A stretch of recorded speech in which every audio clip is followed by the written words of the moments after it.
And so Ephraim boasted a lot of generous offers. You want to bury your wife? I will give you both the field and the cave as a present. I have given it to you in the presence of my people. Go ahead. Who's stopping you? And that, of course, is the difference between tzaddikim and rishayim. Rishayim talk a lot but do little. Tzaddikim talk little but do a lot. Ephraim said 3 times, I give it to you as a gift. But he had absolutely no intention of making good on that promise.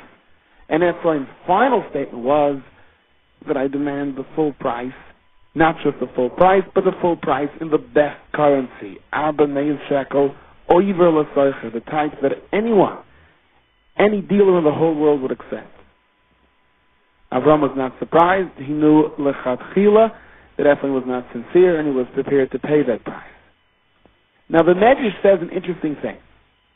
We obviously see Ephraim's base character over here, but there was another malicious thing that Ephraim tried to do, which the Medrash tells us about. Avram didn't argue about the tremendous sum of 400 shekel over l'soicha. Avram said, I'm going to weigh it out and give it to you. But as Avram Avinu was weighing out the silver, Ephraim secretly stole from the scale the entire time to pocket a little bit extra on the side. But Ephraim was causing his own downfall over here, the Medrash said. As a result of causing harm to Avram, Ephraim would become a pauper. By harming Avram, Ephraim became the subject of the pasuk, and he who curses you, I shall curse. Ephraim tried to take away from Avram's fortune. He himself would therefore lose his own. Now, Ephraim in the Torah over here is spelled Ayin Fei Reish Nun instead of Ayin Fei Reish Vav Nun. Rashi tells us the Vav is missing to emphasize the point that Ephraim spoke a lot but did little. The Medrash adds that the missing Vav signifies to us Ephraim gained nothing by stealing Avram Avinu's money during the course of weighing it. On the contrary, he incurred a loss. Ephraim walked away laughing behind Avram Avinu's back, saying to himself, in addition to the Yabba Meah Shekel, I was able to steal some more, but in reality he had diminished himself. He didn't even have his complete name. He would wind up being a pauper. Essentially, the Chavetz Chaim says that this holds true for anyone who takes money that isn't rightfully his. And the Chavetz Chaim illustrates this with the famous mashal of a farmer who used to sell his stacks of hay to the businessman. How would they keep cheshbon how many stacks of hay he was selling? So initially they would make a little mark on the wall. And after every 5 marks, they would make one long mark. And at the end they would count it all up. But the system was far from perfect. The farmer was always concerned, but the businessman was erasing some of the marks when he wasn't looking, and the businessman was always concerned that the farmer was adding some of the marks. So each one kept on accusing the other until they both agreed that they need a new system. And the businessman suggested, or would be a better way of keeping cheshbon, of keeping an accounting of how many stacks of hay he was purchasing.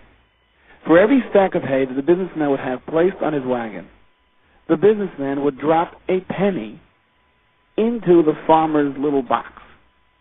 And at the end, they would count up how many pennies there were there. The businessman would take back the pennies, but they would know if there were 300 pennies there, that means that he purchased 300 stacks of hay and he would have to pay for it. The farmer hears the plan and he says, great plan, and he's giggling all along.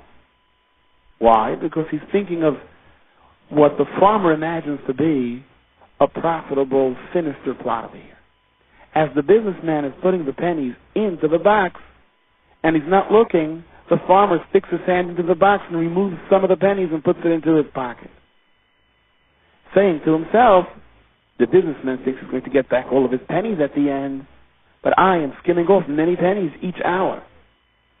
Of course, the obvious flaw is that for every penny he was taking off, he was giving away a whole stack of hay for free. So for all practical purposes, each penny that the farmer took would cost him close to 1,000 times as much. But the farmer still walked away laughing, and the businessman walked away scratching his head, wondering why he was getting so many more stacks of hay than it seemed that he was paying for. Dr. Chavetz Chaim, don't laugh at the farmer. We all do the same thing if we take money that doesn't belong to us. that a Rebbeinu Shalom has a cheshbon, and ultimately there is an accounting. And if you think that for the moment you have more pennies in your pocket, it's not worth it, says the Chafetz Chaim. Because those pennies are going to cost huge, big stacks of merchandise. But this shmooze is really for the Yetzer Hara. In other words, the Yetzer Hara that tries to convince us to take something that may or may not belong to us. So, keneged the Yetzer Hara, we say, it's not worth it. At the end, it's going to be an accounting, and you're going to pay dearly for it. But in essence, the fact that every penny will cost 1,000 times as much is a secondary issue. There's a far more serious concern over here. The Bnei Yissaschar says in the Agada Pirka that roiv children that go off the derech, that lose their Yiddishkeit, is because they were nispatim in hagazel. In other words, the father may have brought home money that was not 100% kosher. This money that didn't really belong to the father purchased the groceries, purchased the food that became part and parcel of the life of the children. It became part of their very essence, part of their bloodstream, and that manifested itself later by them losing their emunah. The Vilna Gaon says that if it were possible to build a basic knesset without an ounce of gezela in the basic knesset. Now, this is far more complicated than it sounds like. It means, obviously, that none of the funds used to purchase any of the materials were stolen. It means none of the workers were underpaid, paid late, taken advantage of, etc., etc. If every single part of this Beis HaKnesset was made with kosher funds, then when a person davens in this Beis HaMedrash, says the Vilna Gaon, it would be impossible for him to have an alien machshava, a strange machshava during davening. He would concentrate only on his tefillah. His mind would automatically be drawn to his communications with the Rebbeinu Shalom. If he wanted to, he couldn't think of anything else. But we're still waiting for such a Beis HaMedrash to be built. I heard once B'Shem a very chashav Rav. He said, I hardly ever saw a pasala asterisk, and I hardly ever saw total kosher money. Yet everyone comes to ask about their esrogim, and virtually no one comes to ask whether or not they can take this particular kind of money. People just assume that that's okay. Now it's important to emphasize this, because we see how the Torah emphasizes this concept of honesty in the birth of Klal Yisrael. Because in last week's Parshas Lech Lecha, Vayelech L'Masav, Rashi says when Avraham Avinu returned from Mitzrayim to Eretz Canaan, he slept in the same inns. Why? There are two pshatim in Rashi. One is that generally a person shouldn't change his achsanya. The other is to make a point of showing us how Avraham was careful to pay back all of his stays. On his way going, he took it on credit because he didn't have the money to pay for it. He made sure to find those very same hotels on the way back to pay them now once he had the money. Now, of course, Avram did many, many mitzvahs throughout the course of the day. Is this mitzvah so important that the Torah has to emphasize this? Wouldn't this be from the trivial aspects to Avram Avinu's overall behavior? And the answer is, you and I may think it's trivial. But the Torah is putting big exclamation points over here to say that this is the only reason Klal Yisrael would come to be. Right afterwards, the shepherds of Lot and the shepherds of Avram argue. What do they argue about? Grazing rights. No, it wasn't the landowners who came out screaming, please take your animals off our grass. It was Avram Avinu who said, our camels will not eat from grass that is not theirs. Lot argued with a heter, mind you, as every good ganef always has one, with a holamdis. HaKadosh Baruch Hu promised Eretz Yisrael to Avram Avinu. And Avram Avinu has no Yarshin. Lot, being the nephew, is the closest Yoresh. Therefore, why wait for that promise to come to fruition? We can take from any land right now. But Avram Avinu's shepherds would have nothing to do with that. Their camels were muzzled. Because of this argument, Lot separates himself from Avram Avinu, and as a result, Avram is zeicher to Ashur Fashchina right away, to new madregas in Nevuah. Mesiras Nefesh for honesty. Avraham Avinu was building Klal Yisrael. He was building the Beis HaKnesses the way the Gra said the Beis HaKnesses is supposed to be built. Again, in Parshas Lech Lecha, in the Battle of the Kings, Avraham wins a tremendous victory. Avraham Avinu picked up dirt from the ground and he threw it at the kings, and it turned into bombs, it turned into massive explosive weapons, and he destroyed mighty kings. Does the Pasuk mention that the Befeirish? No. Chazal tell us, it's Merumas in the Pasuk. But what does the Pasuk tell us the Befeirish? What appears to be more important than the story of how the earth turned into bombs and Avraham wiped out huge mighty armies? That Avraham Avinu said to Melech Sodom, no, I'm not going to take a thread or a shoelace from you. So that v'lo soimer ani hasharti es Avram, I want my money to come directly from HaKadosh Baruch Hu. In other words, Avraham Avinu says, under the circumstances, I may be entitled to take the spoils of war over here. For all practical matters, they were lost. I recovered them. But I'm building Klal Yisrael, and I don't want to build Klal Yisrael with this kind of money. The funds that are going to build Klal Yisrael have to come directly from the HaKadosh Baruch Hu. By that same token, Avraham Avinu says, "The chelik hu anoshim asher holchu iti honor eshkol umamrei hein yikchu chelka." Those people that helped me, those people that stayed back and guarded the kelim, they are to get theirs. In other words, I can be from on my cheshbon and say, I don't want to take this kind of money because I'm building Klal Yisrael. But I cannot be from on the cheshbon of others who help me, and they are entitled to money over here, or to be paid. Another tremendous lesson. Many people are extremely meticulous when it comes to mitzvahs. Even when it comes to money, sometimes even on someone else's cheshbon. If I want to go the extra mile, more so than the halacha requires, the Torah makes it very clear over here. Avraham Avinu says, I will do that in regard to what is due me. I will, however, demand what is due for those that help me. I will not be from on someone else's cheshbon. It is up to their discretion whether or not they will take the money, being that rightfully they have a claim to it.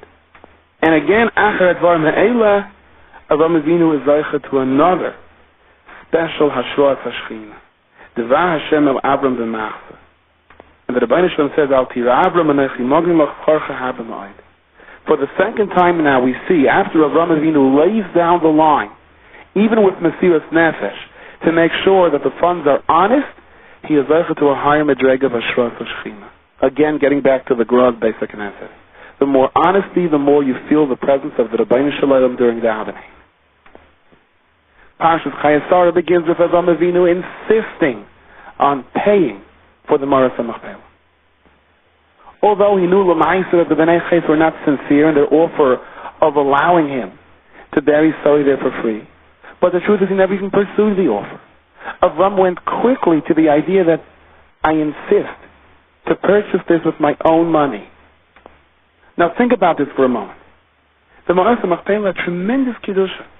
Avram had first seen the Maras HaMachpelah, the Medrash says, when he chased the bull, trying to catch it, to shecht it and serve it to the Malachim. The bull ran into the Maras HaMachpelah, and there Avram saw a light shining in the cave, and he inhaled the sweet scent of Gan Eden that filled it, and he heard the voices of Malachim explain, Adam is buried over here. Avram, Yitzchak, and Yaakov will rest here also. And Avram then understood that this cave was the entrance to Gan Eden. One would imagine that this Maras HaMachpelah had already reached the epitome of Kiddusha. Nothing can go wrong with it. Nothing can bring down its Kiddusha. There was no room for improvement over here. Yet the Pasuk makes it very clear. As soon as Avraham Avinu takes out his own funds, his own kosher, pure funds, and purchases the Maras HaMachpelah, Vayakam stay Ephraim. Vayakam stay Ephraim, Vatrashi Tekuma Haisala. The field was elevated. The Maras HaMachpelah now had intensified Kiddusha, a greater level of holiness. Sheyatzim Yadhed Yit Liad Melech. Because who possessed it until now? Ephraim, whom, as we have seen, used to acquire his things not exactly through honest means, and it's transferred to Avraham Avinu, who purchases the field with his pure Kiddusha money, as clean as money can be, and the field, the Pesach of Gan Eden itself, is now on a higher Madrega. It has a higher level of Kiddusha. And when Avraham Avinu in this week's Sedra sends Eliezer to go find a wife, What does the pasuk say? The first pasuk that describes Eliezer's journey says, "Vayikach ha'eved asara gemalim." The Eved took 10 camels, migmali adoinav, from his master's camels. Why does it have to say from his master's camels? But Rashi, the pasuk is emphasizing, everyone knew Avram Avinu's camels.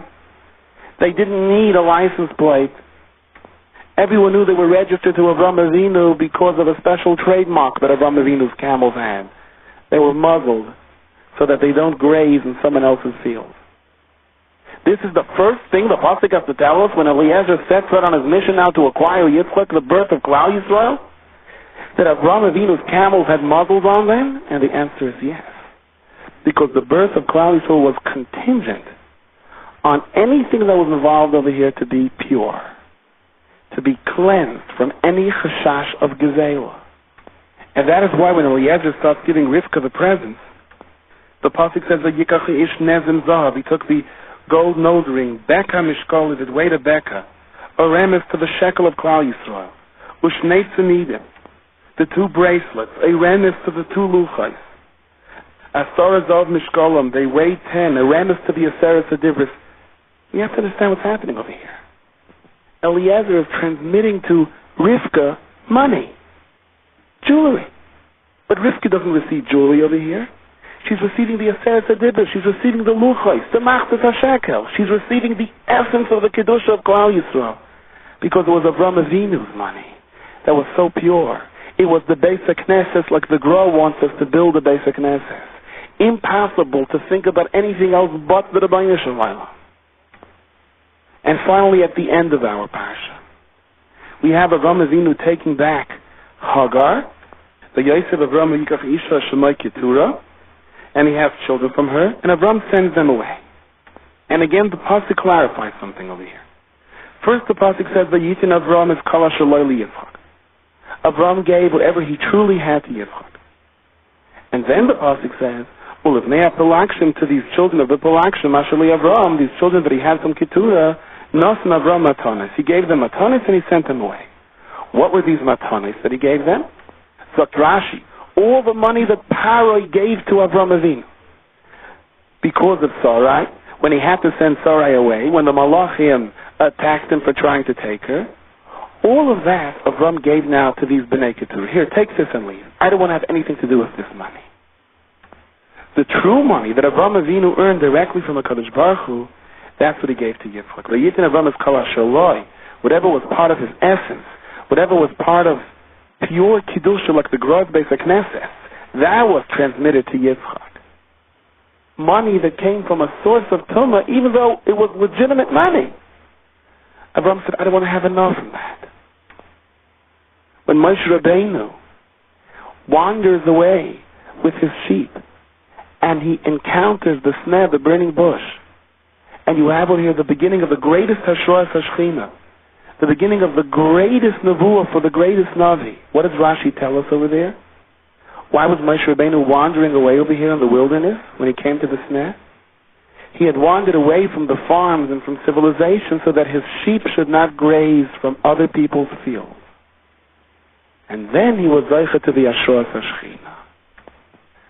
One needs a tremendous amount of Siyata B'Shmaya to build a kosher and pure family. But the Avos are telling us something over here when you talk about building Klal Yisrael. If there's something wrong with the ingredients, inevitably you're going to feel it in the taste. And the more you sift it and cleanse it, then the sweeter the product is going to be. There's the famous cliche which we have mentioned many times. There's a rabbi, there's a bus driver in Shemayim, waiting for their turn for the din of the cheshbon, and the bus driver is asked to come in first, and the rabbi says, Hayitachen, where's the kavod for my position? And they tell him, we'll tell you the truth, the bus driver has more kavod over here than you do. And he says, why? He's a bus driver, and I'm a leader of a congregation. And so they explain to him, look, we'll tell you the emes. You know, this is the Yom HaEmes over here. We have to be truthful with you.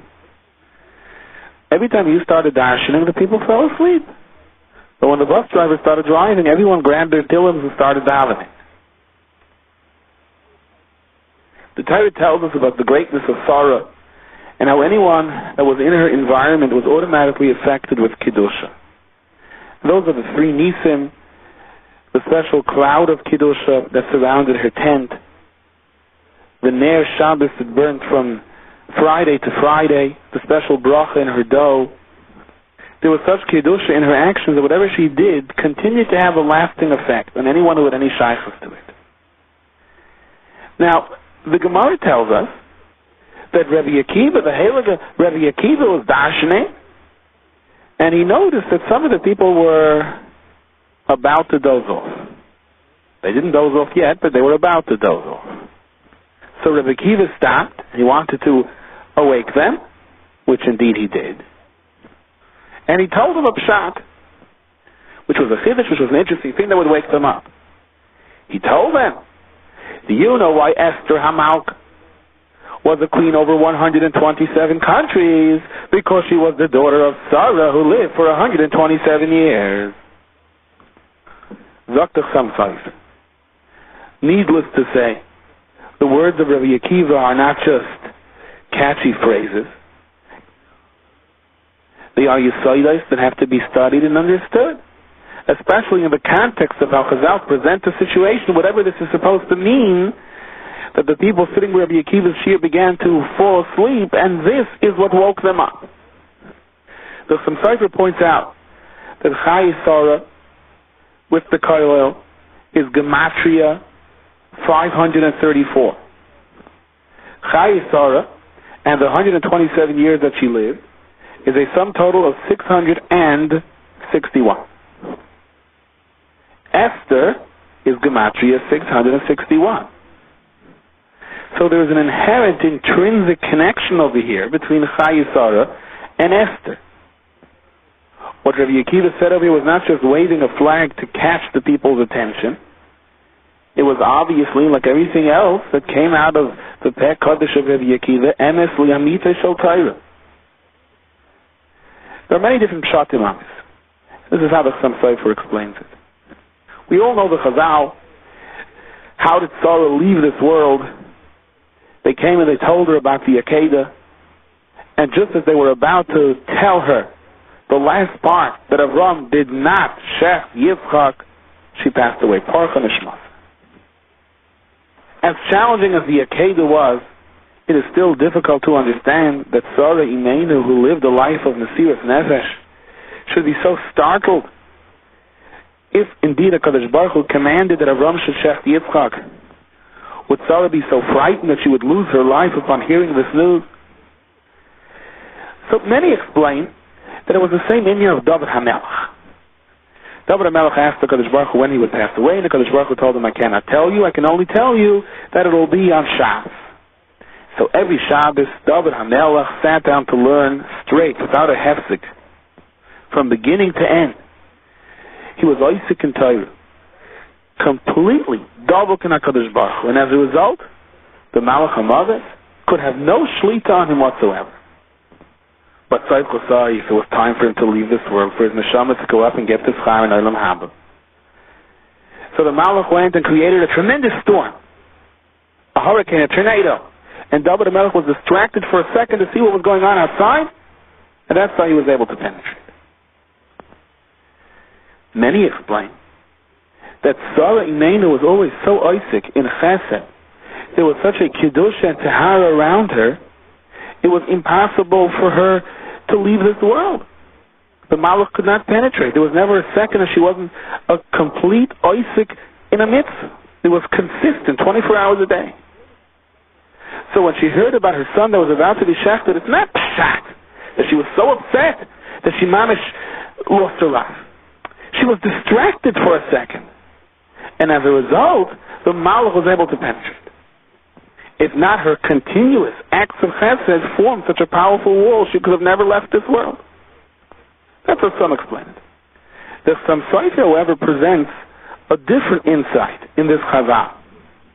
That through the psur of the Akedah, as he was about to tell her that he was not shafted, Paruch HaNishmas.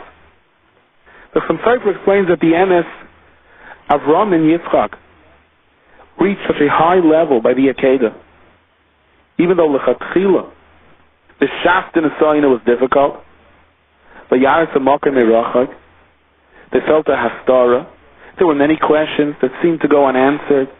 They felt alone, they felt lost. And what drove them to the Akedah was their Amunah Pshuta. And incidentally, we see Taka Meir de Gazach. Vayikra Avram Shem Mokam Hi Hashem Yira, Asher Yomer Hayoim Behar Hashem Yirah. Because Avram Avinu mastered the Nisayan and broke through the Hastara, so on that very place where he had his most difficult test of Amunah, the Mokim Hu Akedah, that would be the Mokim HaMigdash, explains the Amunah Sitacha, the place where Klal Yisrael will come to the Oile Rego, the place of Yeroya, Kol Zechurcha, where every Yid will be Zoicha to Amunah and a clear insight into Hashgacha Pratis that had not been Shayach if not for Avram's mastering through the Hastara. So Avram Avinu, breaking the Hastara, breaking the difficulties, breaking the questions of Amunah, they arrive at the Mokim Hu Akedah, they master the Nisayan of the Akedah. Technically speaking, they should have been Zoich, explains the Chasam to such a Dveikus to HaKadosh Baruch Hu, they should have gone straight into Olam Haba. They should have been so close to Hashem that getting back to this world should have been completely impossible. As a matter of fact, says the Chasam it would have been completely impossible. They should have stepped from the Akedah right into Olam Haba. Were it not for the fact that Avram had already said and verbalized that we will return to you. So at that point he established sort of a break between Olam Haba and stepping right into Olam Haba. He would first have to return to this world. Sarah, however, explains the Chasam Sofer, was greater than Avram Avinu. She was Zoich to such a Dveikus in HaKadosh Baruch Hu, to such a Simcha, to such a joy, that Parcha Nishmasa. Parcha Nishmasa is not the way we understand it. The person was so shocked that Mamish, she collapsed. Fakir, says the Chasam Sofer. She was so double in HaKadosh Baruch Hu. She was able to become so close to the Olam Ha'elyon, to Gan Eden. When she heard about the Akedah and Avram Avinu breaking through the Hastara for all generations, that she was just too close to Olam Haba to be able to return back to this world. She just sort of stepped in. Parcha Nishmasa, her neshama was sort of drawn in. And the Chasam Sofer says, that's Shat Vatama Sara Bekiryas Arba. Bekirya comes from the Lashon of Mikra.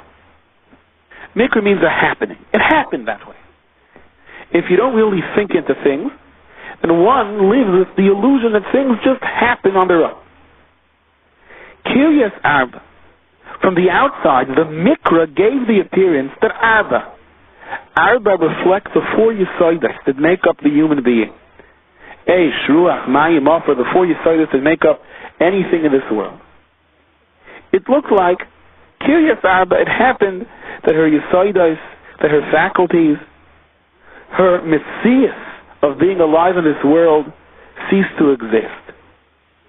If someone didn't understand, it looked like, from the terrible shock she passed away. But the Emes, the Pasuk says, that's not true. He Chevron, the Eretz Canaan. She was nischaber. She was connected. She became so associated with the Eretz Elyon. She became so close to Hashem as a result of hearing about the Maisa Hu Akedah. Canaan, says the Chasam Sofer's Roshi Tevis, Kiner Noim Im Novel. She heard the sweet harp or the violin, the music of Gan Eden, and at that point the Simcha was so great, her Dveikus was so great, it was impossible to come back down to this world. Unlike Avram, who despite breaking through the Hastara and being Zoycha to the great Nevuah and Kiddusha by the Akedah, he was able to come back. And this is what Avram meant to say in his Hesped on Sarah. Avram said, explains of Chasam Sofer, Ger v'toisha v'noichi imachem. In other words, look at the difference between me and my wife. See how much greater Sarah was than me. I remained down here. Ger v'toisha v'noichi imachem. I went through the Akedah and now I'm back here. I'm living back in this world. Hashem came, Sarah, she was Zoycha to such Nevuah, such Dveikus, that it was impossible for her to come back. The Galus, that Tsaris explains the Chasam Sofer, that Klal Yisrael endures is basically all because of one reason. Like the Pasuk says, Tachas asher lo yavaretas Hashem alekecha besimcha betuv leivav meroiv kol. You don't serve Hashem with enough joy and enough simcha. As a result, you will be serving your enemies. In other words, if a person drifts so far away from HaKadosh Baruch Hu and gets too involved in the gashmius of this world, so HaKadosh Baruch Hu has to wake us up with the tzaris that comes through our enemies. And as a result of the threats, we start doing tshuva, and we begin to get our ruchnius going. That's how we become closer to HaKadosh Baruch Hu. And if indeed we do that right, the threats become bottom. Haman threatens Klal Yisrael. Chazal tell us that what Haman accomplished when he took that ring from Achashverosh, all the 48 Nevi'im didn't accomplish. The Yidden heard Musar and Musar and Musar from Nevi'im and saw Moivsim and miracles, and none of that got Klal Yisrael to do as much shuv as when Achashverosh took the ring off and gave it to Haman, when they were frightened about Haman. And Klal Yisrael responded correctly. They turned back to HaKadosh Baruch Hu, they did shuvah. They understood the problem of sinking too deep into the Nehenna Mesuda Shel Achashverosh, and they came back. They came back to what this world really is, and that is a stepping stone to the world of truth. And all of that was in the schus of Sarah, who was always besimcha b'tuv leiva, regardless of what the circumstances are. So much so that as a result of the Akedah, she was zeicha to a madrega of simcha that she stepped right into Gan Eden. And that is the explanation, says the Chassam Sofer, that gematria that we mentioned earlier. Chayei Sarah, and the 127 is gematria Esther. Esther is from the lashon of Venochi, Astir Espana, Hasara, hidden. The Shechina is hidden. The Amunah becomes a difficult test when we don't do mitzvahs b'simcha.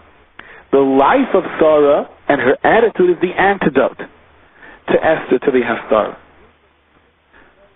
The Kedusha and the Simcha of Sarah Imenu gave Klal Yisrael the koyach to stand up to Haman and to the Hamans of all generations.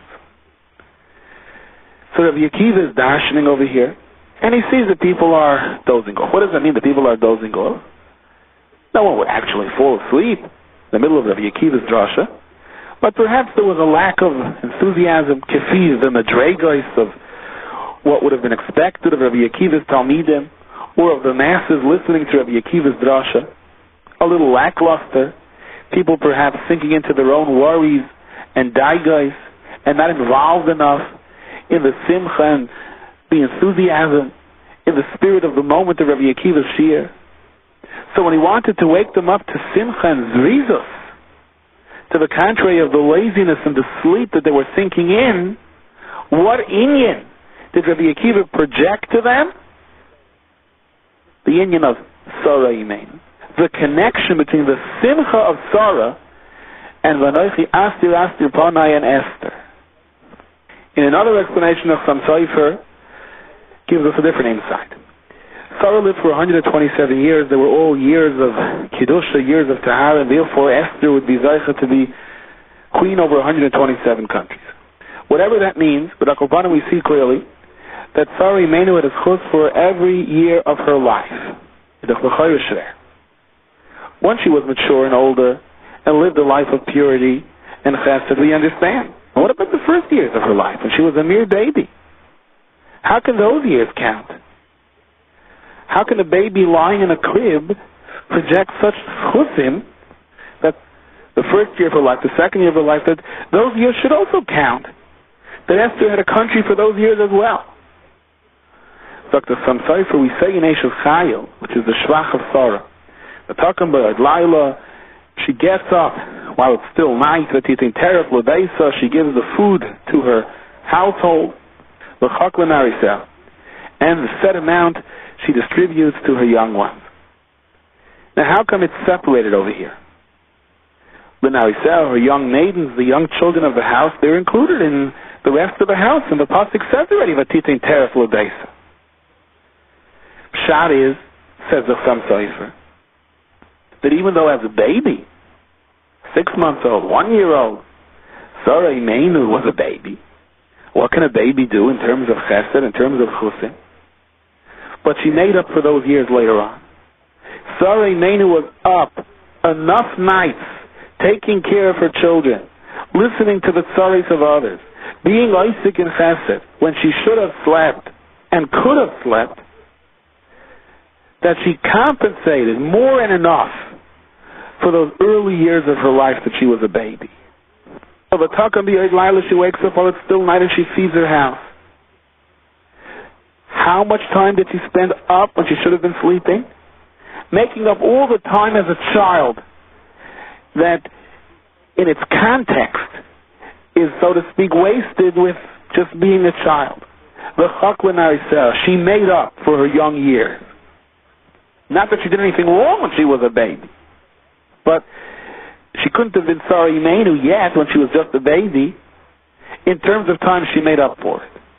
There were enough completely sleepless nights to make up for those times that she sat innocently in her crib. And therefore, every second of her life manifested itself in protection and bracha for Klal Yisrael, including the first day of her life. She made up for it. So, Mamela, who is Rabbi Akiva addressing now? People that came to the Shir, people that have set aside an hour a day, an hour a week, whatever it was, to come and hear Rabbi Akiva's drasha, and they're falling asleep then. So Rabbi Akiva says, what's the matter with you? Look at Sarah Imenu. Klal Yisrael's chiyus and kiyum is because of her Mesiras Nefesh to be up so much so that she made up for the time that she was a baby and slept. And you're not babies. You've come to hear a shir, and you're falling asleep. Chazal tell us, Sarah's 127 years were all the same. Bas Kuf, Kibas Chaf, when she was 100, she was like 20. There are certain advantages, explains the Yana Shal Torah, the Shem, one of the Gedolim, to being old. A certain peacefulness steps in. Battling the tithes aren't so hard. On the other hand, there are certain miles to being young. The Slavos, the Simcha, the Zrizos. The amazing thing about Sarah's life was, there was no difference. When she was young, she had the miles of being old in terms of battling her tithes. When she was old, she had the mile of being young. She had the same Simcha and Zrizos to mitzvahs. Out of all the famous Verta from the Katzker Rebbe Zchaim Levracha, perhaps the most classical one, or at least one of the most famous, is found in this week's Parsha. In Parshas Chayei Sarah, Kapitel Chav Daled, Pasuk Lamed Tes, Eliezer is repeating to Lavan the entire story and all the events that led up to him finding Rivka. And he's very candid with Lavan. He tells Lavan, my master told me, go and bring a wife for my son. And he even repeats his skepticism. Eliezer repeats what he initially said to Avraham Avinu when he heard the command. I said to my master, perhaps the woman won't want to follow me. What do I do then?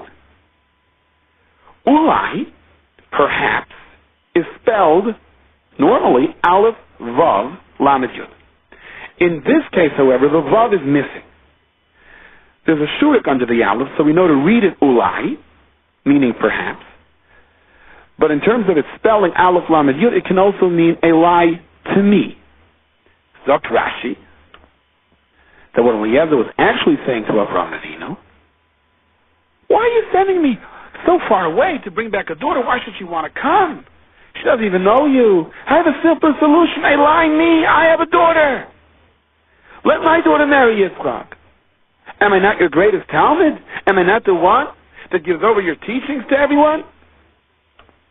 Eliezer was Doilo Mashka Mitayus Rabbi Liachayim. He was the one that Chazal used the mashal. He would lift the bucket of water, the bucket of his master's teachings, and he would pour it for everyone around him. What's wrong? Why can't you do a shidduch with me? In other words, he was saying, well, what if she doesn't want to come back? But what he was really saying was, but I'm available. What's wrong with my daughter? And that's why the Ulai has a double message. He said one thing, but he meant something else. It's read Ulai, perhaps, but it's spelled a lie to me. Now, usually when you don't want a shidduch, you say, it's a very good idea, but we're busy now. Maybe next week. Maybe next year. That's not how Avraham Avinu answered Eliezer. Avraham seemed very candid. Avraham said, Eliezer, you're in a category of Arur, cursed. My son is in the category of Baruch. Baruch can't marry Arur.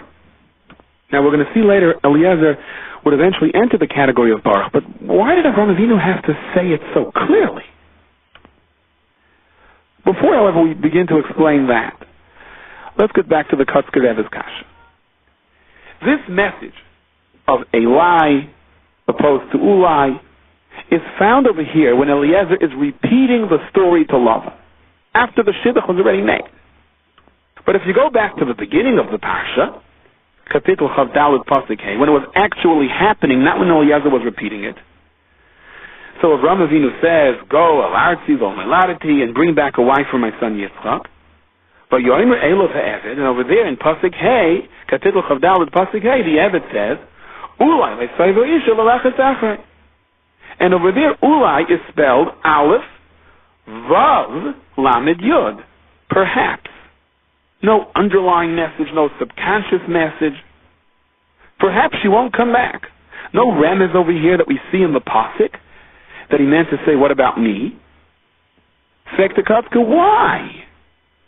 Why does the message of Eli appear only when Eliezer narrates what happened, and not as opposed to when it actually happened at the beginning of the Pasha, when he really asked the question?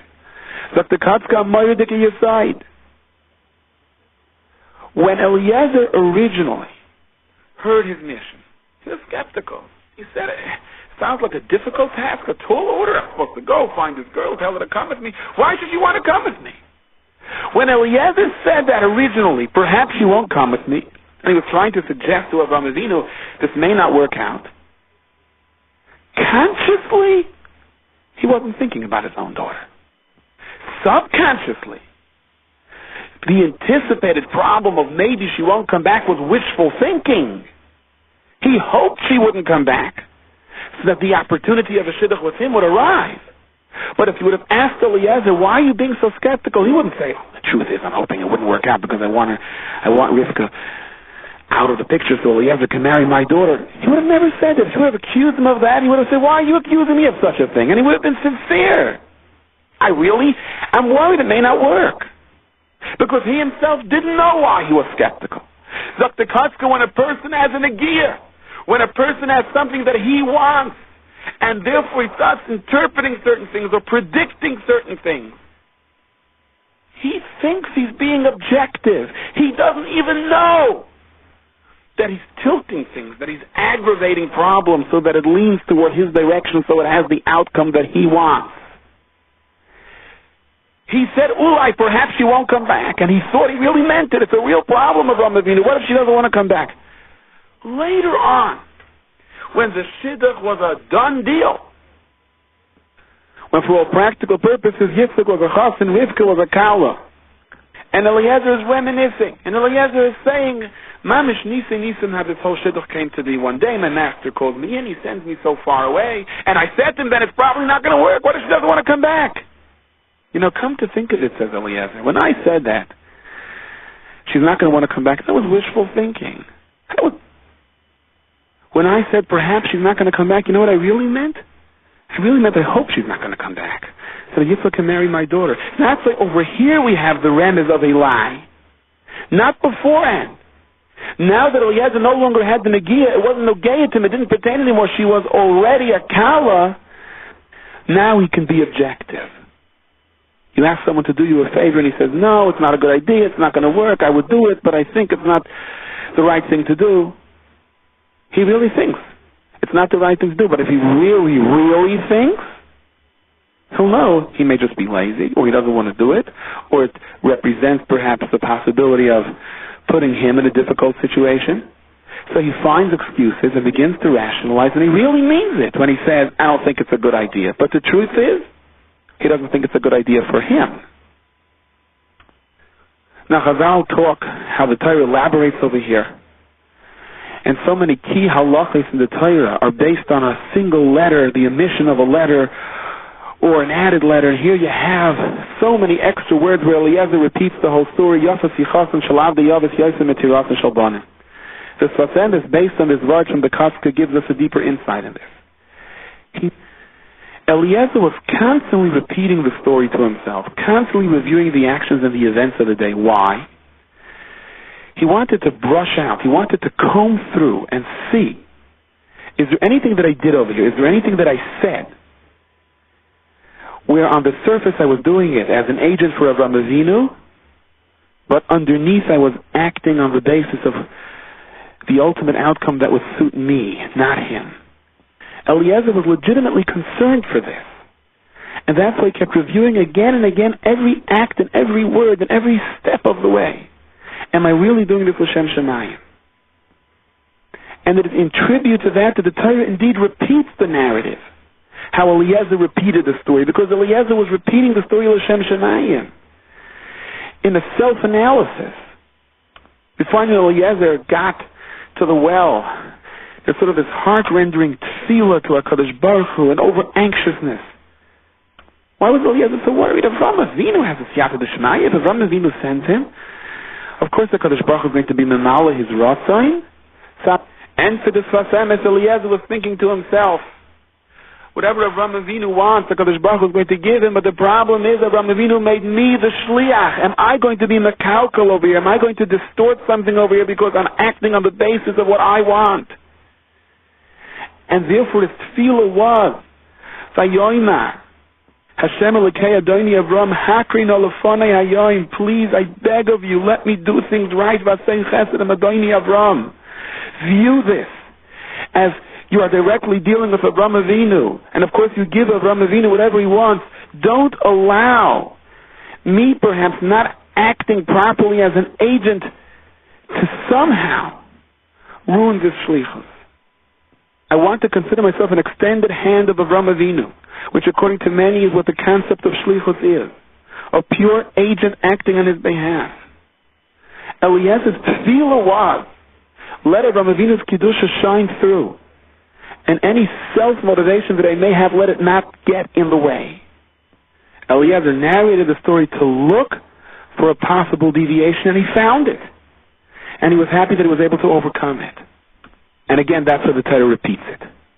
That's what it means, Yafas Yichasu Shalav Yavas Yosem Etirasa Shalvanim. They're sicha, they're reminiscing, they're sitting down and telling a tale and revealing what happened. Wasn't just for the sake of getting a good audience.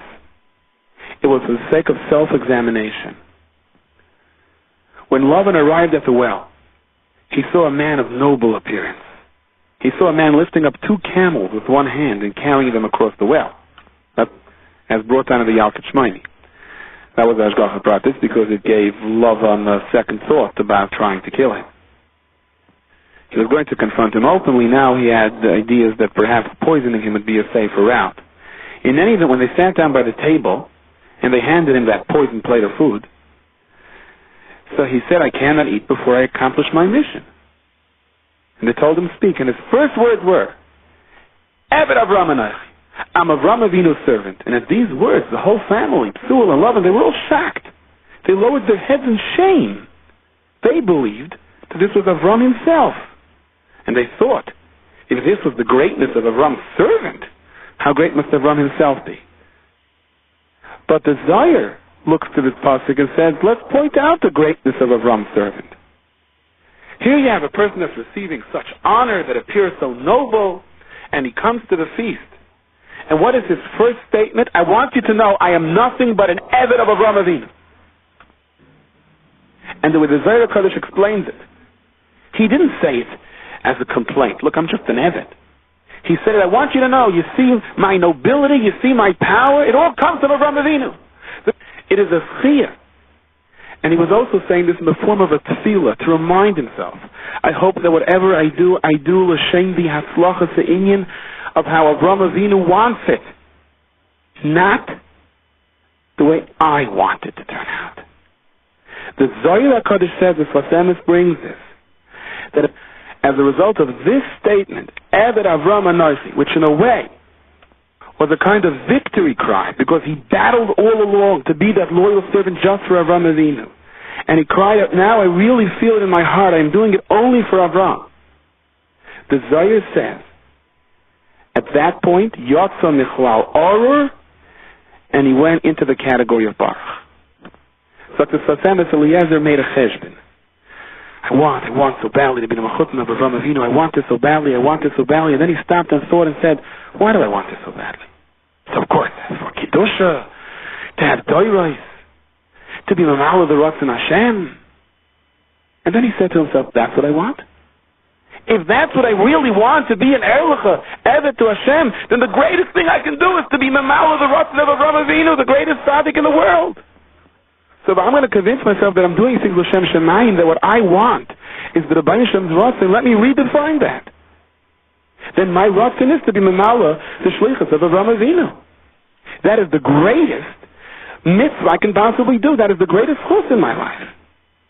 And by saying that he became totally davuk to Avraham Avinu, and whatever vestige of horror had still been within him as a result of coming from Canaan had been completely severed at that point. At that point he became completely baruch. Dr. Sosenis, and this is the lesson for us. If the Yid feels that somehow his Torah is not going, his avoid is not going, his chesed is not going, he just feels, I don't have the siyata d'shmaya to seem to become part of it, to have a real geschmack in Yiddishkeit. So you can get angry and say, look, I just did too many averos, I'm oror, and turn the other way. You can do what Eliezer did. You can say, then I'm just going to continue and be medabik myself to do the Ratzon HaBoirei. And the greatest mitzvah in the world is not necessarily to be the big hero who builds a tremendous hospital or who's makar of 1,000 people or who gives a great cheer.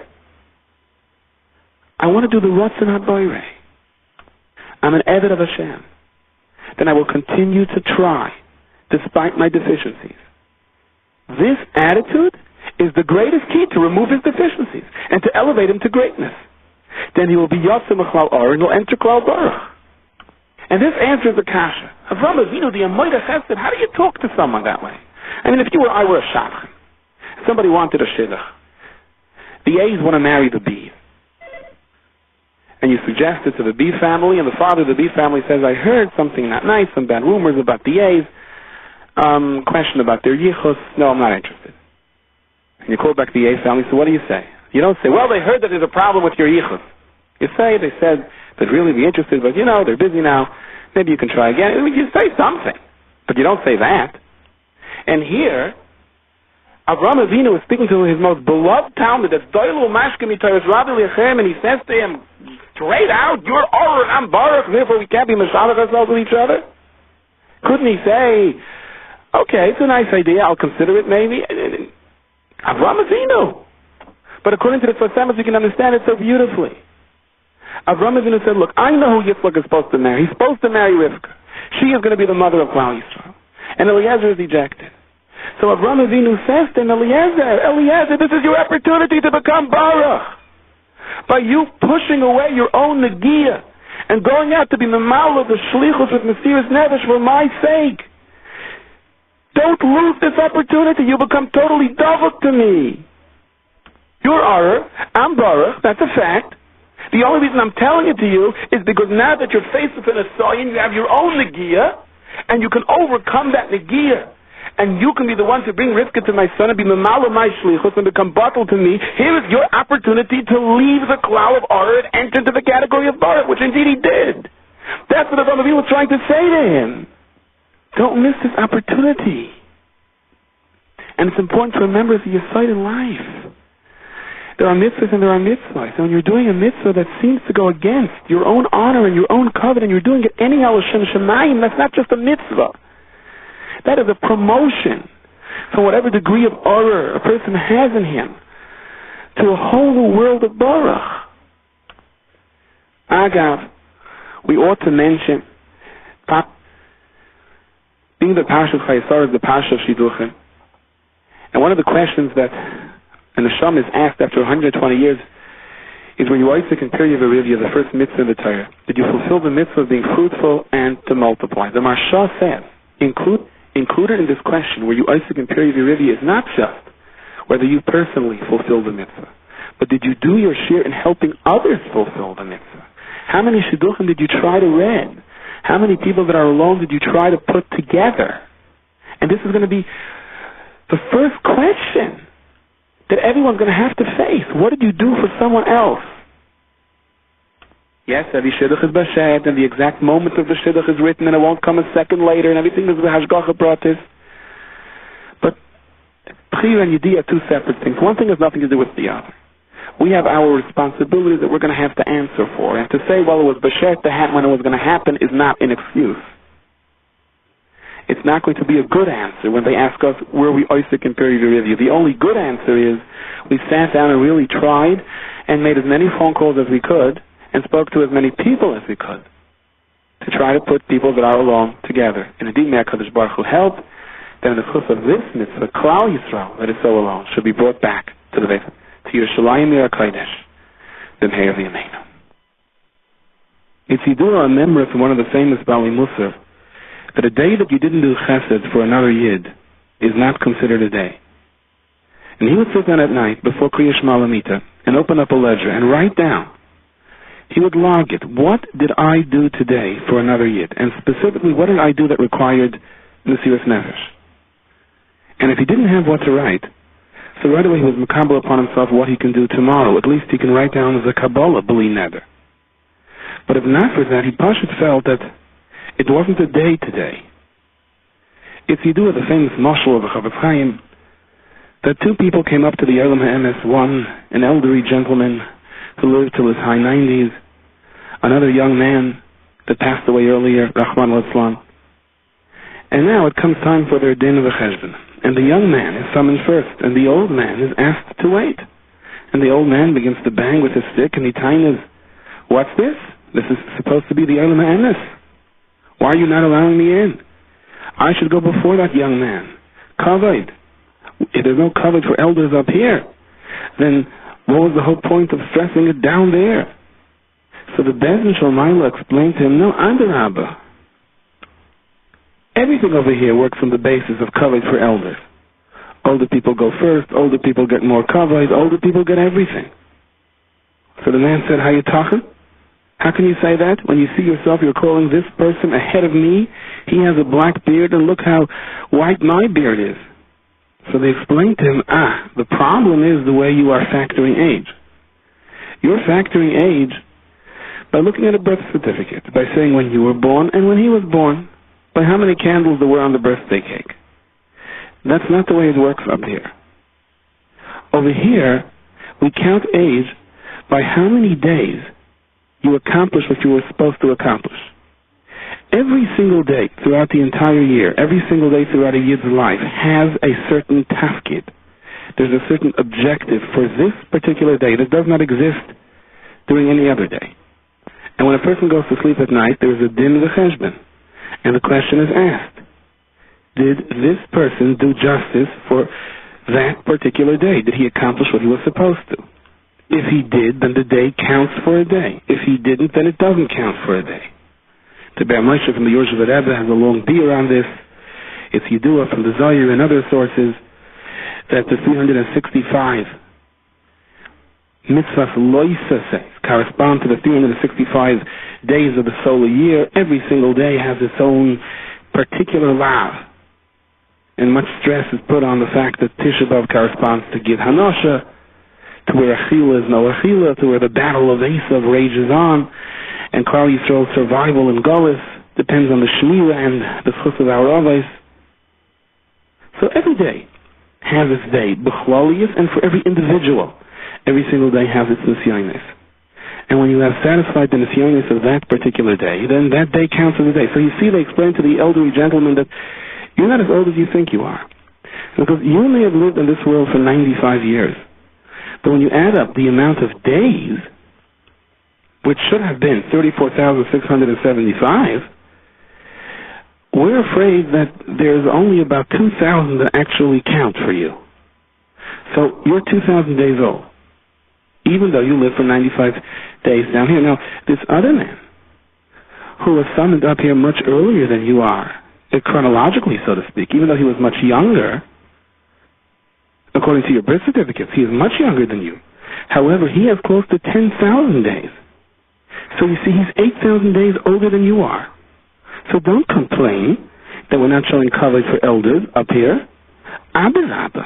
Here's where we show the real kavod for elders. And that's what the Torah categorizes, the life of Sarah. For you, chayei Sarah Neyashana, she was 100 years, the Esrim Shana, and 20 years, the Sheva Shana, and 7 years, Shnei chayei Sarah, the years of Sarah's life.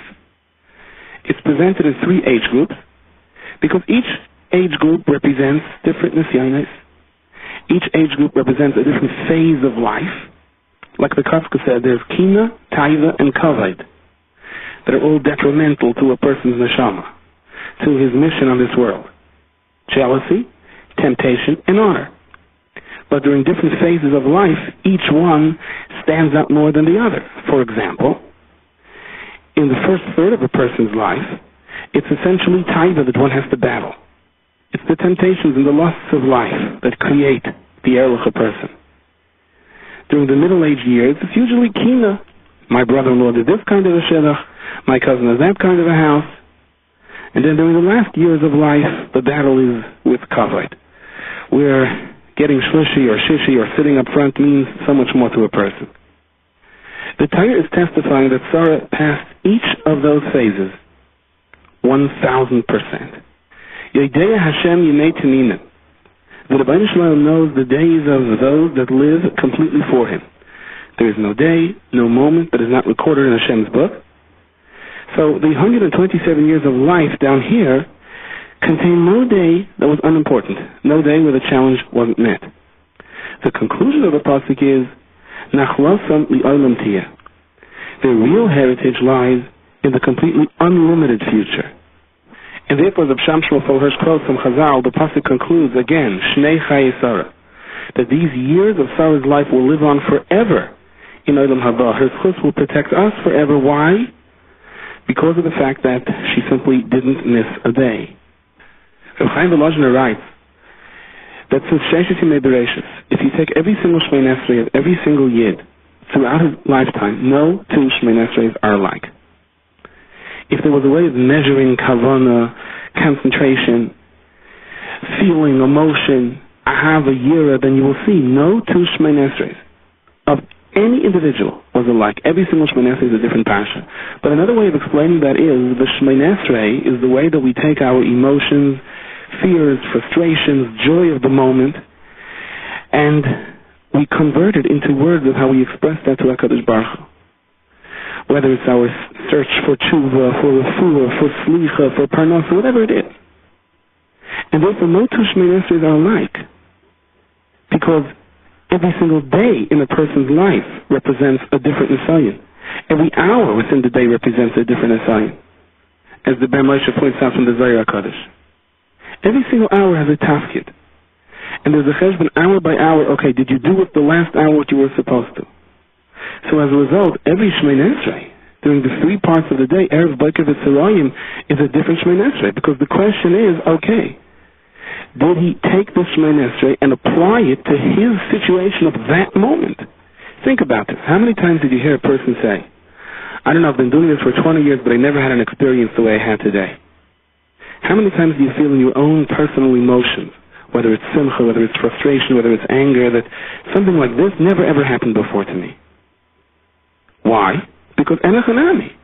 Every single hour represents something that never ever happened before to you. It's a different nisayon. Sometimes we are keen to observe it, sometimes not. Sometimes adarabah.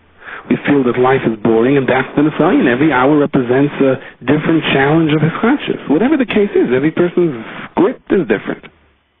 But the 3 Shmei Nesreis represent an opportunity for the person to stop a moment before he starts shachas, before he starts mincha, before he starts mariv, and say to himself, okay, how did I fare in the last third of the day? Did I do what I was supposed to do? And that's why we thank Hashem in Shmei Nesrei, on the Shmeiseinu HaPekudas Lach. We thank you, Hashem, for giving us back our neshamas in the morning, because at night the neshama does go through a din v'cheshbon. Sometimes a person can't sleep at night, he's nervous. Sar Magdashim say that may be a remnant, that Min HaShemayim, they're judging him right now. And the response to that should not chas v'shalom be depression, it should be grab a till, grab a sefer. So when we wake up in the morning, right away we thank Hashem, you judged me and you gave me back my neshama. You gave me an opportunity to try again today, to do at least with today what I'm supposed to do. Every single day of a person's life there are other nisim. A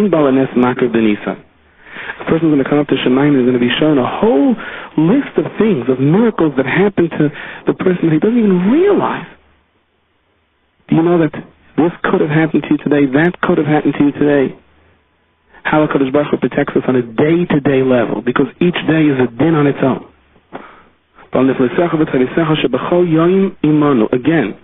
we stress the fact that our neflois and toivais, kochas of the siyata d'shmaya, that are given to a person to be able to survive every single day of his existence. And each day there are new koiches of nifleisecha, of HaKadosh Baruch Hu's wonders that are instilled within us that give us an ability to take on the challenges of that particular day.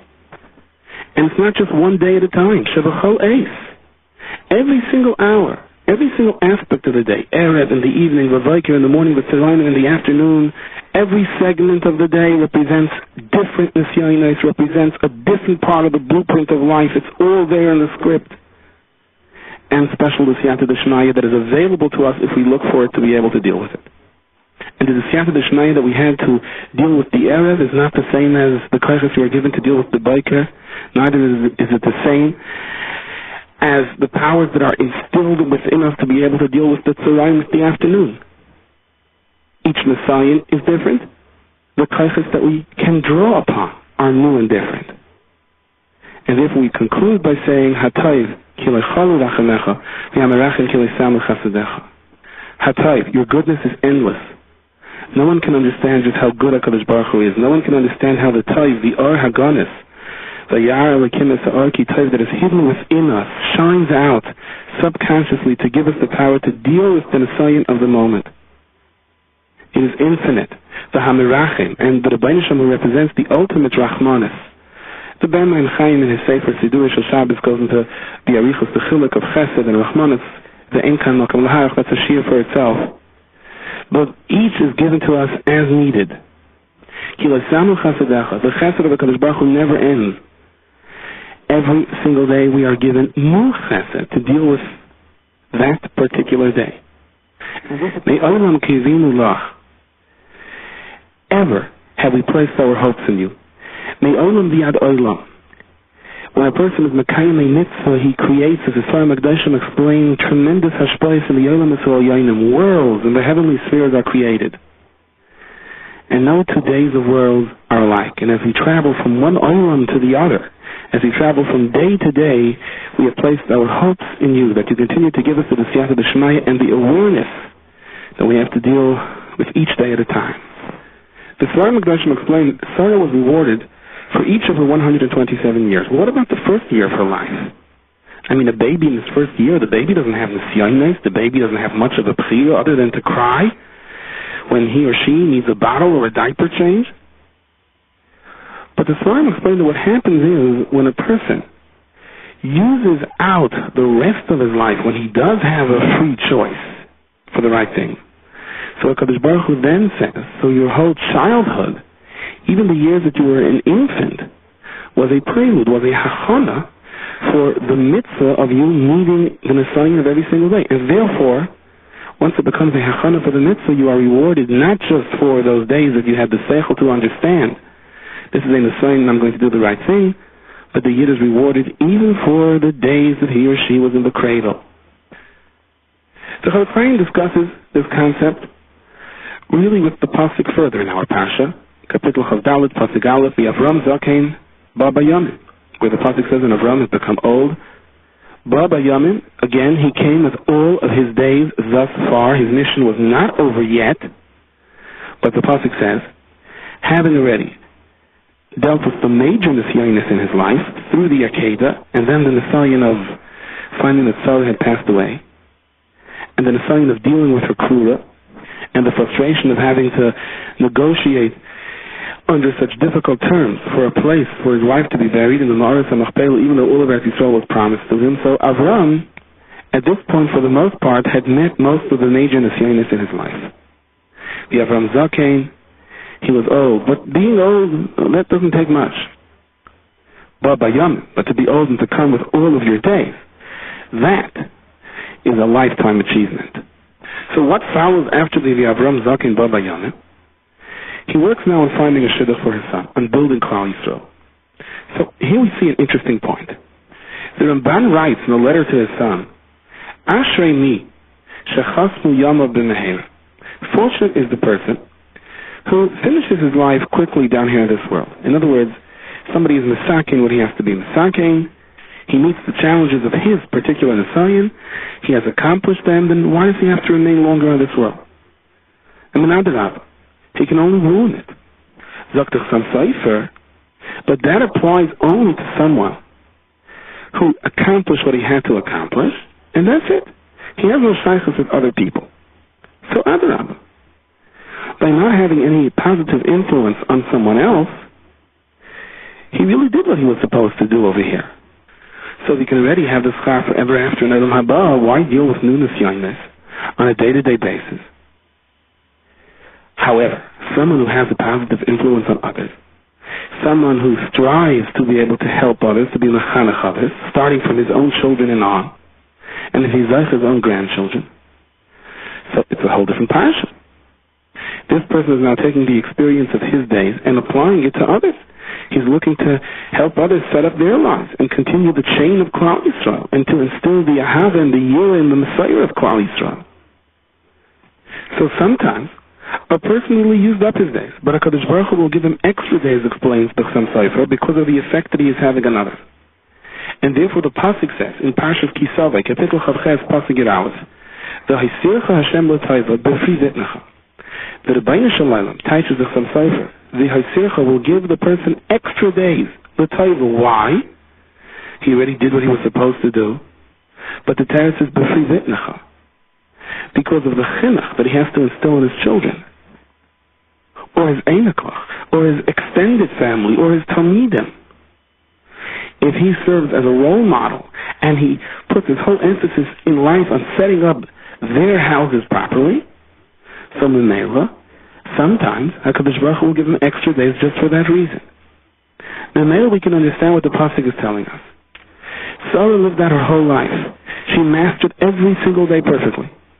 She passed away in Nisas Neshika. This that the Medrash says she died under the fright when she heard about the Akedah.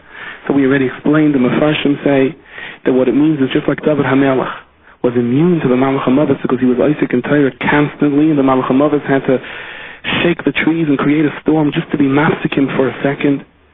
Sarah had spent every single moment of her life in Chesed. The Malach HaMavos couldn't get to her. So the sheer trauma of the event that her son was taken for the Akedah, not that Sarah wasn't happy about this, but it distracted her for a split second from her continuous chesed to the point that the Malach can take her. So Avram Avinu sees Sarah Neinu finished all of her days, and she is now receiving her reward in Olam Haba. And Avram Zaken Baba Yamin, and Avram also finished all of his days. He met all of his nisyonos. This was the last Messiah in the Akedah, and subsequently what happened with Sarah. So what does Avram Avinu do? He starts concentrating on a shivach for Yitzchak, on setting up Klal Yisrael, on summoning Eliezer and say, okay, now I am concentrating on my son's life. Not that he wasn't doing that till now, but his cheshbon was, I did what I was supposed to do, now I have to live for others. And when Avram Avinu thought about others, he meant us, the kiyum of Klal Yisrael l'dorus until Mashiach comes, which survives in the schus of our avos. Try to picture the scene for a moment. Try to put yourself in Rivka's shoes. You're a young girl, a little girl, schlepping pails, and you come to a well. And standing over there by the well is a huge man, a powerful-looking man. And next to him are slaves, many slaves. And he has huge camels standing next to him. Camels need to drink, camels need to be fed. It's a good thing he's so big and strong and he has all of those slaves. But then he turns to this little girl who has a little bit of water in her jug that she somehow managed to fill with all of her kaiches and all of her strength. And he wants to water. And he says to her, in other words, do it for me. And Rivka is quick to grant his request and offer even more. Now, what would you think, or what would I think, under these circumstances? I would say, or at least I would think, well, pardon me, you're 10 times my size, you have 10 times my strength, you have all of these helpers and slaves, they're your camels, why should I do it for you? And at least if you were helping along, you needed some help, you wanted to know how this well works, okay. But you should stand there, v'yashena yid, and I should do the work? Little me? Well, what's the matter? It's a holiday for you? Not a lot of work today? The emes is even on pi halacha. You are obligated as a mitzvah say to help someone load his donkey, to help someone carry his package. But that is only imai. If the balabas of the package sits down on a park bench and says, well, go ahead, you have a mitzvah, let's go, start schlepping, you don't have to do it. If he's working with you, you have to help him. As the common saying goes in Yiddish, was bin ich zam misharis, I'm his servant, he pays me. I saw a shmooze printed from Mayor Zilberberg Shlita, who delivers a powerful message over here. Let's think about this for a moment. Eliezer was testing Rivka to see if she was the Baal Chesed, that is Ra'oi, if she had the kind of Chesed in her blood so that she is fit for Avraham Avinu's house. Now what did he ask her to do? Didn't ask her to run a Chinese auction in her house, didn't ask her to start a clothing drive, didn't ask her to start a Tomchei Shabbos project, didn't ask her to collect money for a chayei or to go and redeem prisoners from jail. He asked her to give water to his camel. Eliezer understood what the scene looked like, and he understood what anyone else who was looking at this would have said, or how they would have responded. They would have responded, some nerve this person has, asking a little girl to do the work for him when he's standing over here with all these slaves. Eliezer realized this, and that was precisely his point. How would Rivka react? Would she react in the way most people would? Excuse me? Or would she say, if he's asking for help, he must need the help, despite the obvious contradiction? It's not for me to decide whether he's a mechutzef or not, or he's taking advantage of people. Here is a person who needs help, and that's exactly what I'm here for. That was Rivka's approach. That was her ayin toiva. And that's what Eliezer was looking for. He was looking for someone to see an extremely ironic situation, something that would make most people's blood boil, and for her to put a gentle touch on this and say, let me help first, I'll judge later. In a similar vein, Rav Shlomo in the Sefer Ne'en Beis HaSheva explains, or suggests, that perhaps there was a local law over here, which would be very appropriate for a place that Besuel was leader of. There was a local law over here that no stranger was allowed to use the water. So Eliezer may have come to this well, and he saw the big sign, no stranger is permitted to use this water. And people would come along and say, love to help you, my friend. Sorry, law is the law. And along comes Rivka, and she says, well, unfortunately, I'll be punished if I break the law. But then again, I could draw for myself, and there's no limit in how much I can draw for myself, and therefore, I'll take as much as I need for myself. And I just feel that today, I need for myself enough so that you're happy. Because if you're not happy and you're standing here stranded and in trouble, I don't feel good. That was Rivka's solution. That was her way to bypass the law. There's someone standing here in trouble, that's not his problem. If I happen to chance upon this situation, it is now my problem. And whatever I do for myself, I will do for this person. And when you think that way, then you find solutions. Eliezer wasn't looking for someone who was willing to donate some time for chesed. Eliezer wasn't looking for someone who was going to sit behind a big desk and write out a check to the National Fund to save whales or something once a year and say, oh, what a charitable person I am. Eliezer was looking for someone who feels that chesed to others is chesed to myself. I am not a whole person if someone else is in trouble. I can't eat if someone else is hungry. I can't sleep if someone else doesn't have a bed. This is what Eliezer was looking for and found. The Meshech Chochmah makes a fascinating diak. When we are introduced to Lavan for the very first time, what does the pasuk say? Well, Rivka ach, and Rivka had this brother whom we're going to get to know, who's Shmai Lavan, his name is Lavan. Vayoretz Lavan ela ish hachutz ela ayin, and Lavan comes running, he's racing to this person. Lavan is racing to greet somebody. Doesn't sound so Lavan-dik. He never really showed much enthusiasm for Achnos Esarchim. Why did he run over here? Rashi asks that kasha. Lamarat, Yalmarat, but Rashi, Vahiki writes as an Evan. He saw the jewelry. Amar, so Lavan said, He's rich. This is the kind of person I ought to get to know real quickly. There must be a way to swindle all of this money out of him. So indeed he comes running, and the pasuk says he sees all of the jewelry on his sister's hand. And he hears what Rivka, his sister, said, that this man has suggested that I marry his master's son, Yitzchak. And then the pasuk says, that Lavan proceeded to come to the man. Looks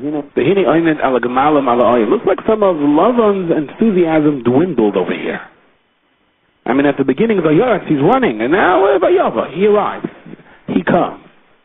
What happened over here? Why did Lavan get disappointed? What slowed him down?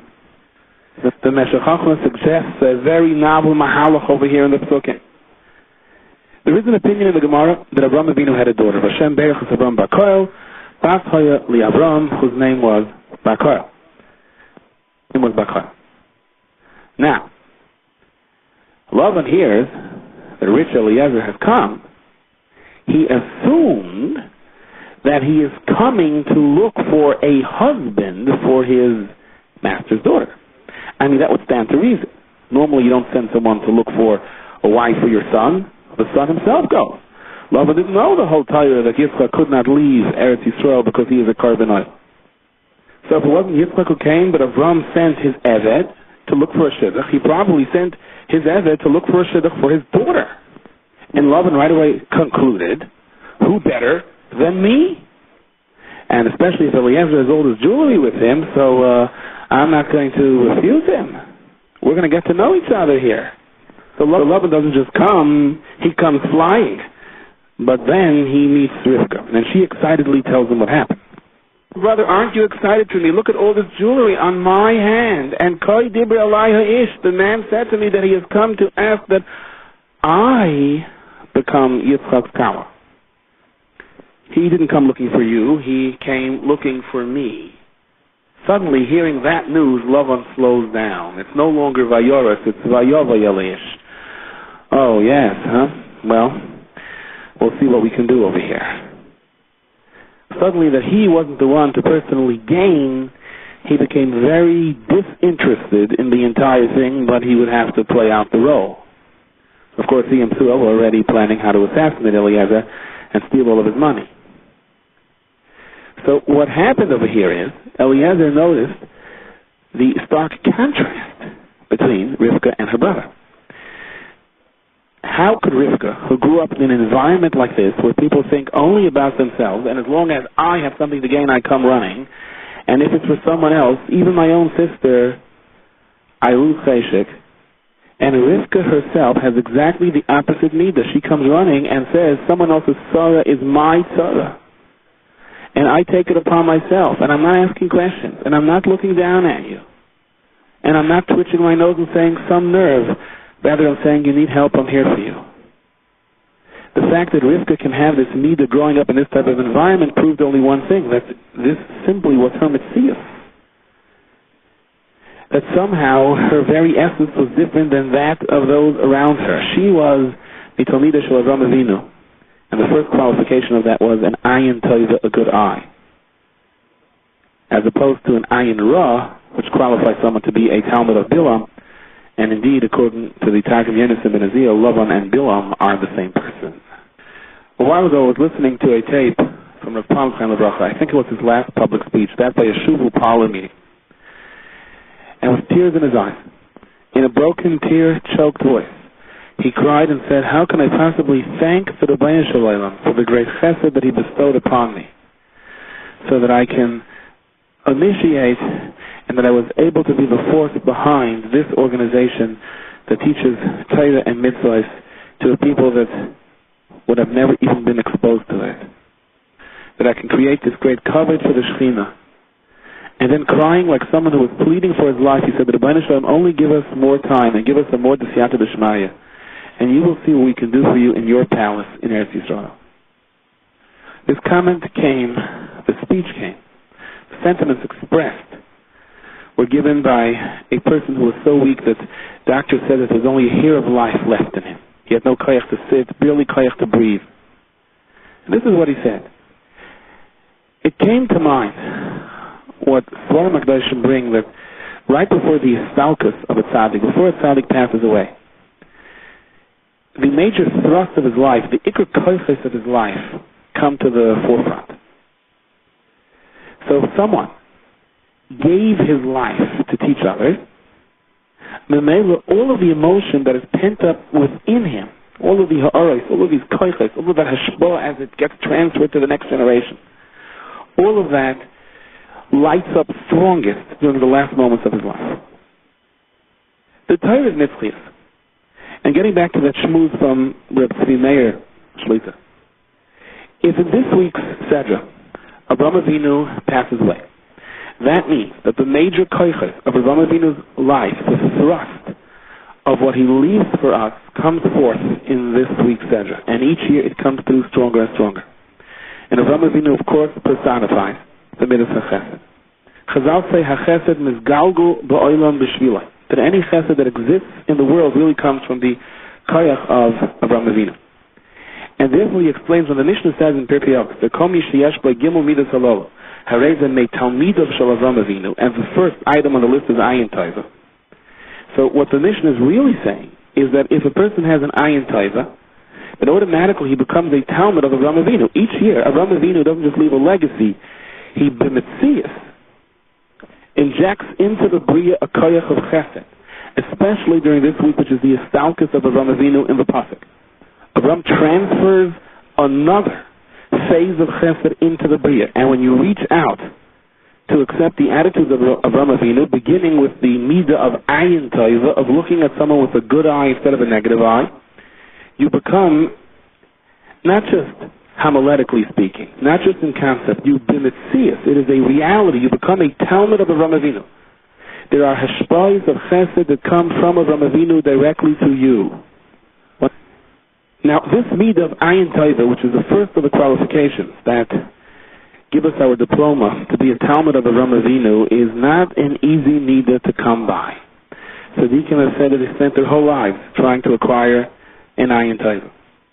The Talmud Yaakov Yosef, I believe, brings from the Baal Shem Tov, says if a person really wants to test himself, and he wants to know where he stands in Avodas Hashem, test yourself by how easy is it for you to see the milos in another yid.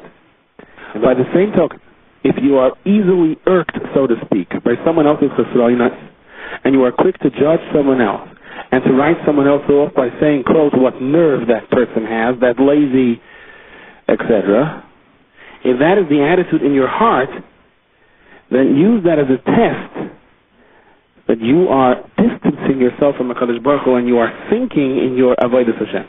Furthermore, the Talmud explains sometimes by looking down at another yid and in your own heart brandishing him as some type of a parasite or someone who's lazy and so on, or concentrating on someone's faults and aveiros, you physically extend to him a koyach to sin more. He receives from you a koyach of sinning because you have brandished him a chayter. We're all connected. We're all responsible for each other. Chazal say, someone who is haughty, gili oivet avodah zarah. The Berman Chaim says, through gaiva, thinking you are so much better than someone else, you physically are goyim that someone else serves avodah zarah. There is a connection between us. Ayin panim l'Torah. Rav Nachman of Breslov says if a person sees that he is not masik his chaylik in Torah and his learning is not going, he should be mechazek his ayin taiva. Because if you look properly at another yid, that automatically puts you into place by Kabbalah Torah where everyone stood together to receive their chaylik. If you are not looking with an ayin taiva on someone else, then you don't see the ayin panim l'Torah, then you lose your chaylik. You lose your chaylik atayah, which was given to you at Kabbalah Torah, because the prerequisite to Kabbalah Torah was that they were all there ki ish echad b'leibach. So this is an interesting approach. Someone sees his learning is not going, stop and reevaluate the way you look at your friend. Memela, having said this, we can understand. When Eliezer was looking for the mother of Klal Yisrael, for the wife of Yitzchak, when he was looking for someone who was worthy of Avraham Avinu's house, so he had to look for the first midah of Avraham Avinu, and that is ayin taiva. Someone who goes against human nature. Human nature is someone asks you to do a favor, you start thinking right away, you bring up the receipts, and you say, well, How did that person respond when I asked him or her to do me a favor? And when in your archive you find that that person was not so willing to help, your blood boils. How dare he or she now want me to treat that person kindly? But putting the brakes right there and then and saying, no, I'll do what I have to do, but I'll do it with ahava, and what that person did or didn't do for me, I'm going to forget about that. Let me do what the Rebbe Hashem wants me to do. This is the ayin tova that clicks someone directly into Avraham Avinu's hashpah. It's a midah, a lot easier said than done, a lot easier spoken about than actually fulfilling. But if there is any week to attempt to work on ourselves in this regard, and therefore becoming a Talmud of Avraham Avinu, and to be entitled to Avraham Avinu's protection, it is this week. Interesting, there's a beautiful word from your Chaim HaKadosh. Rivka said, I'm going to keep giving your camels to drink, Adin Kilo Lishves, until they finish drinking. A lot of times you have a guest. The guest is hungry. You say to the guest, would you like some more? And the truth is the guest would love some more, but is embarrassed to say, I would like a second or a third portion. Or someone comes to your house, you say, would you like a coffee or a drink? And the person says no, even though he really means yes. So the advice to counter that is, don't ask, just place the drink down, place the cookies down. It'll make it so much easier for the person to take it. And that's what Rivka said.